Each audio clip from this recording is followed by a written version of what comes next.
Foster care adoption is not a financial question. It's a heart question. I say that because after you spend $0 to $2,500 on the process, get the federal adoption tax credit, and the children you adopted receive free healthcare until age 18, this really isn't a money question. It's a decision you make with your heart. Are you willing to help a child or sibling group heal and thrive? Are you willing to adjust your life to be a child's forever family? But more deeply, are you willing to deal with your own past wounds and hurts to become an adoptive parent? Hi there. My name is Marcy Bursack, and I am your personal foster care adoption mentor. I've been through this experience myself adopting a pair of siblings. My heart for the remaining 113,000 children who are still waiting to be adopted led me to use a stimulus payment to publish the Forgotten Adoption Option, a 70-page guide through this process, and then launch this podcast a month later. Then in 2022, I wrote a children's book called Are You a Forever Family? And I launched the Forgotten Adoption Option app, which spells out exactly what to expect if you plan to grow your family through foster care adoption. You can find all of these resources at forgottenadoptionoption.com. I am so delighted that you're tuning in, and I want to welcome you to be real. Real about your heart. Real about any questions that are running through your mind. In Season 3, monthly episodes will cover strategies for thriving as an adoptive family. You might also enjoy Season 1, where you can hear personal stories of adoptive parents and adopted children, and in Season 2 episodes where guests explain how to adopt U.S. children who are waiting for you in the foster care system.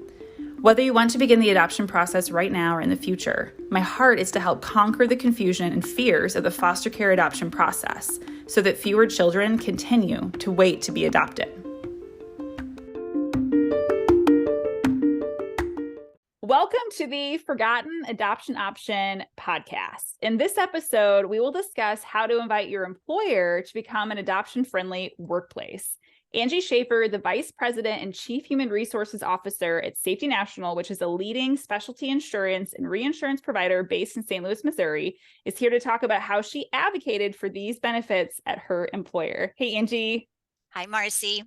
This is so exciting. Angie and I met through a local leadership program. I feel like we should say, hi, Amy, called Cora Women in Leadership, which is one of the programs offered through the Focus St. Louis organization. And during this program, not only did we forge a friendship, but we even learned we have the same birthday, which is really special because earlier this year, on the day before my birthday, or really our birthday, I made a post asking friends to celebrate my birthday by shining a light on waiting children. And when I woke up the next day, it's like brings tears to my eyes. This is so amazing. I got a notification that Angie tagged me in something on LinkedIn. It's like went straight to LinkedIn to look at the post, and her words brought joy to my heart and tears to my eyes as I read them, which were, over the last year, Marcy provided guidance and resources to help me, my team, and company better understand our employees and their journeys to become parents.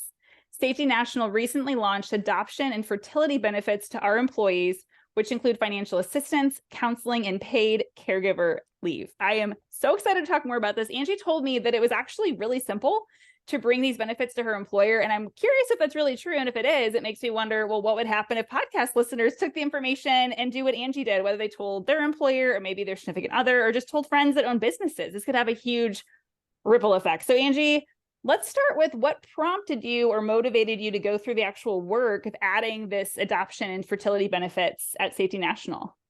Course, and I'm just so excited to be here and to share this with you. So at Safety National, we're committed to sustaining an inclusive culture where our employees can excel and feel valued for their contributions. And a significant part of our diversity, equity, and inclusion at Safety National is our total rewards offering, which includes monetary and non-monetary rewards and benefits such as parental leave and other paid time off programs. And so on a regular basis, we're examining our offerings, and we strive to understand the needs of our employees and their families throughout the various stages of their lives, right? Because you could be starting your career, and that might be when you're looking to start a family. So we're really trying to make sure that we're offering benefits that our employees need. And while for years we had offered paid parental leave for the birth or adoption of a child, we recognize that the benefits for the birth of a child were unintentionally more generous than the benefits for employees who were adopting or who were affected by infertility. So we decided to add more equitable benefits and launched our fertility, surrogacy, adoption, and menopause benefits earlier this year. I love the like constant, let's make this better, let's reflect at it. I think that's so healthy. And so I'm curious, like what specific steps did you have to go through to get these benefits included? So we really needed to figure out what the why was. Why do we want to do this? Is there a need? And how do we know there's a need besides we just feel like it's something that we want to do for our employees? Well, at Safety National, our employees are not shy about filling out and completing our employee engagement surveys and really telling us how we're doing. You know, if we're missing the mark, if there's something that they really like, or if there's improvements to be made. And so we had been hearing from our employees on the adoption side, and actually with our employees who were experiencing infertility. And so we had that information, we had some of that data, and then we started digging into resources actually that some of the resources you had shared, just to see, okay, what is happening out in the world? What are some of the national statistics that we should be considering, because it could be impacting our workforce, even if we don't specifically have that data. And so we looked at various resources through our healthcare provider, United Healthcare. We also looked at information from the National Center for Health Statistics as it related to infertility. And then we were using resources. One was called the Child Welfare Information Gateway, and that had a lot of information about families specifically working through adoption. And so we put all of that information together and went back to really the heart of our core values and our vision to be first with coworkers.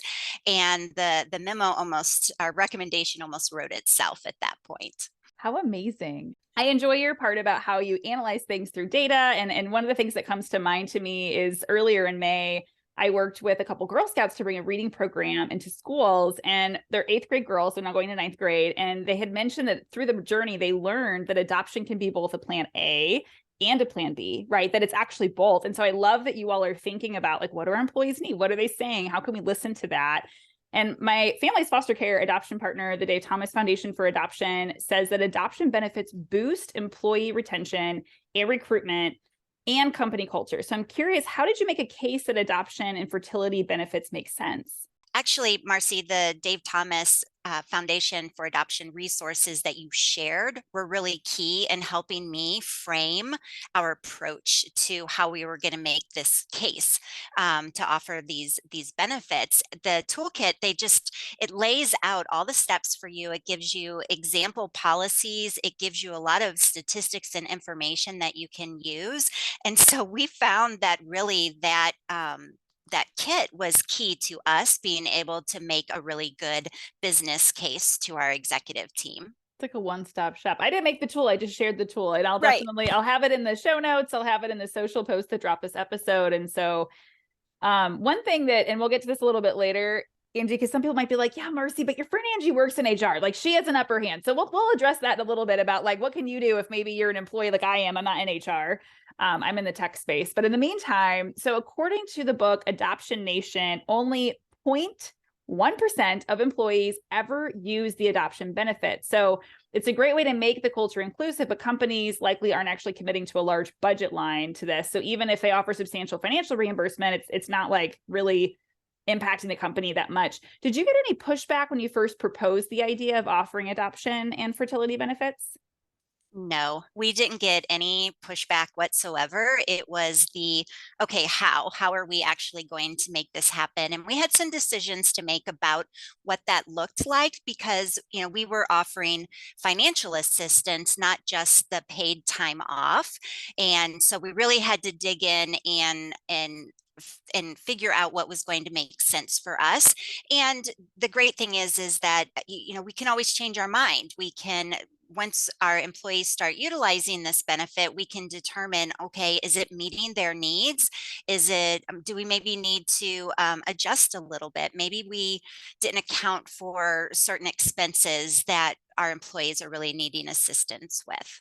That's just so rad. And I think about like in my own journey, and some have seen me talk about this on social. For myself, I worked in the nonprofit sector at the time, and there were no adoption benefits, but the founder had adopted. So a heart for adoption.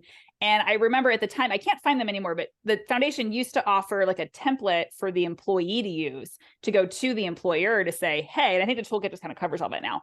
But I remember when I went and I talked to my boss and I printed the template out. My husband is an educator. He's printed the same template. We both went to our different, bosses, and mine said, well, what do you actually want from us? And I was like, Oh. oh, they're like, how many days do you want? And I was like, oh, I get to like create this. And it was so great because for me, like I took maternity leave after we finalized our adoption. They offered it when my children moved in because through foster care, there's usually a lapse of time between move in and the court date. But it was so great because I used that time to file for Social Security cards. I didn't have to feel like the overwhelm of new things. I did take time off when my kids moved in, but it was like already planned and so wonderful. And so I just think about how such a great conversation it starts, but also margin it creates. My husband's employer was also very, very, very supportive.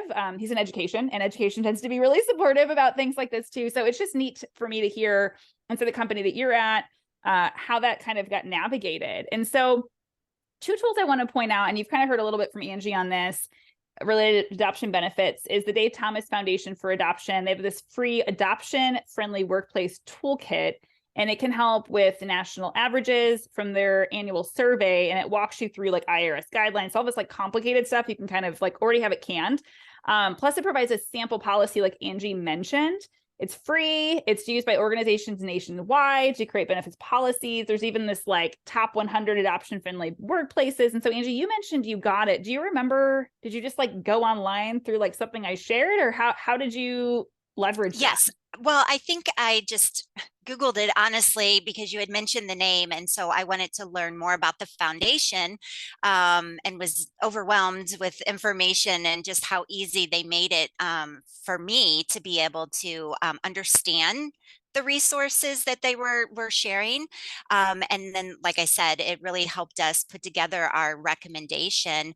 But also it helped me identify things that we hadn't thought of yet. And just not having gone through this personally, all of the things that you have to do in order to get ready for your children. And so it really just helped us, as I mentioned, when our biggest discussion point was around what our offering was going to look like and what that cost sharing would look like. And so we did a couple of things. I mentioned earlier we had parental leave. Well, we changed that to caregiver leave because we wanted to offer paid leave for many different situations that our employees would be going through.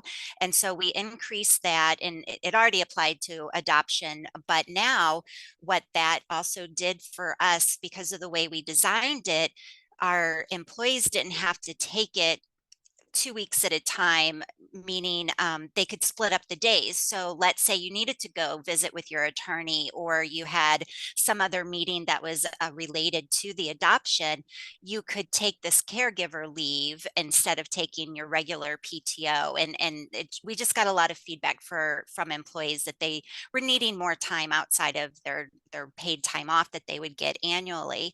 But then the kit also helped us come to a decision about what we would offer. And this is something that we share when we're in our recruiting process. And so I thought I would share it in case it's helpful for anyone. But we decided this first year that we have a cost sharing of 80% with a lifetime max of $20,000. And so that applies to all of the different types of adoption related expenses. It can go towards mental health screening and counseling. It can go through to attorney fees, translation services for adoption if it's needed, home preparation costs. That could be furniture or clothes or other essentials that you may need, our employees may need assistance with. And so that's really where the kit helped us sort of focus on where we could make the most impact for our employees. That's so generous and so modernized. Like I love the thought of, well, caregiver is not just these time. You don't have to use this kind of time. We'll offer that as well. And so Angie, I'm curious because there might be people that are like, okay, I want to go apply and work at Safety National now. Is there some sort of commitment from the employee then? Like if I were to be an employee at Safety National and I use that benefit today, do I have to stay with you so many months before I have to reimburse you? That's a great question. And no, you do not. Wow. Wow. Okay. That's wow. That's just like super cool and very, very human and very generous. Yeah, That's so cool. I And one agree. thing, Yeah. yeah, yeah. And something I love that you pointed out, because many of our listeners, some are people that are going through this path or know someone that has. And one of the things that I think is so cool is I think we all have a voice for waiting children. And some of us are a caregiver and some of us are advocates and some of us are both. And I love that you shared for your own situation, like this isn't a path you've taken, but man, you wanted to help in this space. And so any of us listening right now can do the same thing. Like you don't have to go adopt the child to help make it more simple for people that have that heart. And so the second tool that's offered is the best adoption friendly survey. It opened May 1st. It runs through August 4. So any business, government, nonprofit that offers benefits related to adoption, you can register and apply through the Dave Thomas Foundation for Adoption's website. So if your company already offers these kinds of benefits, or maybe they'll be like in effect before that August 4 deadline, I highly encourage you to participate because it gives you some wonderful recognition across the nation. Angie, do you guys know if you're thinking about filling out the survey? I'm kind of putting you on the spot here.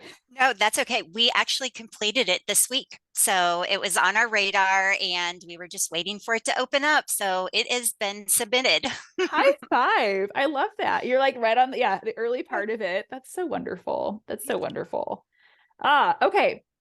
So as we're kind of wrapping up, I'm wondering, this is the part where I'd love for you to coach people that are like, but I'm not an HR, Angie. Like, Right. it's not going to be as Right. easy for me. So, what advice would you give a listener that thinks like, sure, that was so easy for Angie. She's connected. She's in leadership. She's in HR. Like any of the excuses they can think of. I don't have that kind of influence. What would you tell them? Oh, I would tell them they're wrong. They have the influence. I expect that their employer wants to hear from them. We don't know what we don't know. And your employer may not be asking the right questions. And so you have to, I would encourage them to find the courage to share their story. It doesn't have to be the, most intimate details, but if your benefits aren't applying to you or your benefits aren't meeting your needs, your employer probably wants to understand that. And as I mentioned, there was so much pointed out in the adoption toolkit that I didn't have an awareness of. And so they could be in a similar position. And so I would really encourage employees to go and talk to their human resources professionals, fill out your employee engagement surveys. Most surveys ask, what can we do better? Well, that can be about your most basic benefits. How are your benefits meeting or not meeting your needs? And I expect they'll want to hear from you. And that just helps the human resources professional or leadership make the case, because then they'll have that information that our employees are really asking for that. And you can ask for your name to be kept confidential, but that you want to share your situation so that your leadership understands that there is this need. And I think you'll be surprised at how much influence you actually do have. Good. Being able to really advocate for yourself. So would your answer change at all if someone says, but my company's really small. We don't have a lot of kind of matured benefits. Like, would you have a different answer in that situation?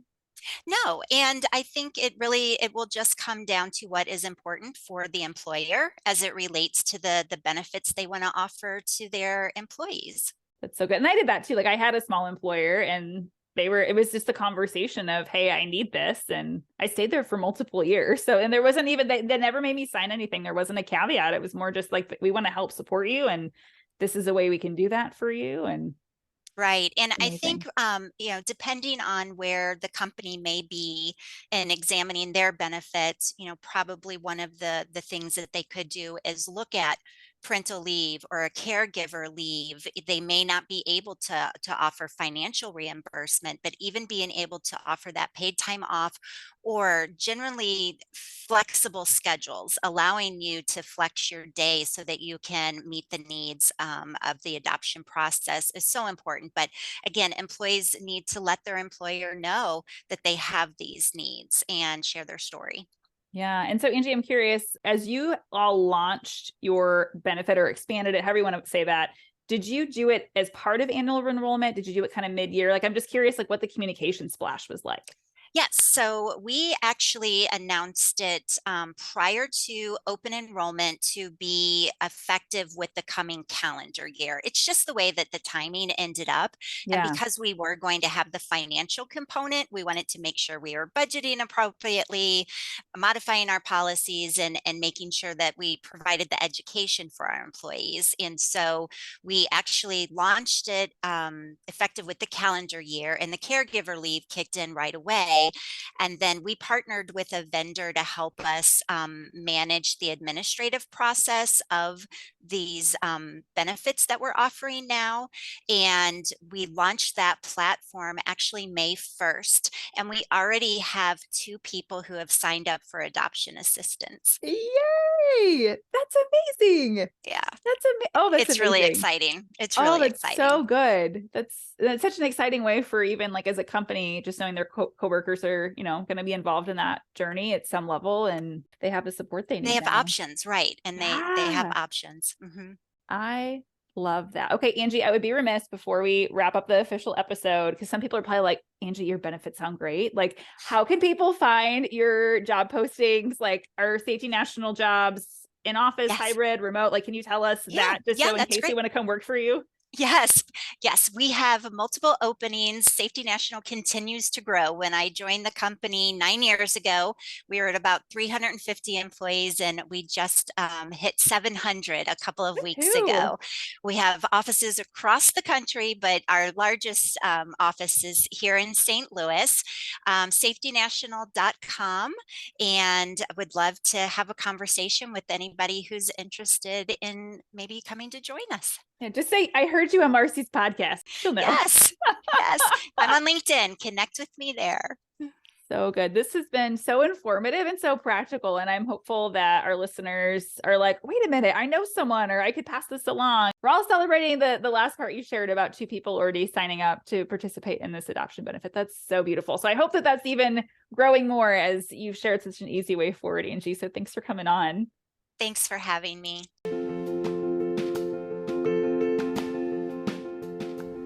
As a listener of the Forgotten Adoption Option podcast, you are helping to raise awareness about foster care adoption and the 113,000 adoptable children in the United States. By leaving a review, subscribing, sharing, and talking about this podcast, you can help a child and sibling groups find their forever family. If you only have time to do one, sharing is the most impactful way to help a child who is waiting to be adopted. If you'd like more information on adopting a child or sibling group through the foster care system, please visit my website, ForgottenAdoptionOption.com. There you will find how to get started using my new and free Forgotten Adoption Option app, and you can even order a copy of my book for adults, The Forgotten Adoption Option, which guides you through the entire process, and you can find my book for children of all ages, Are You Forever Family? You can pick from paperback, audio, and ebook formats, and you might even be able to find my books at your local library. Please keep me in mind as you're thinking of gift ideas and guest speakers.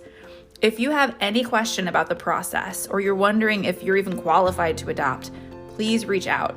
Please send your friends and family my way too. You can easily find me by searching for Marcy Bursack on Facebook, LinkedIn, and Instagram. I intentionally carve out time each week to encourage and teach people just like you. I really appreciate you tuning in, caring, and sharing, because every child deserves to be in their forever family.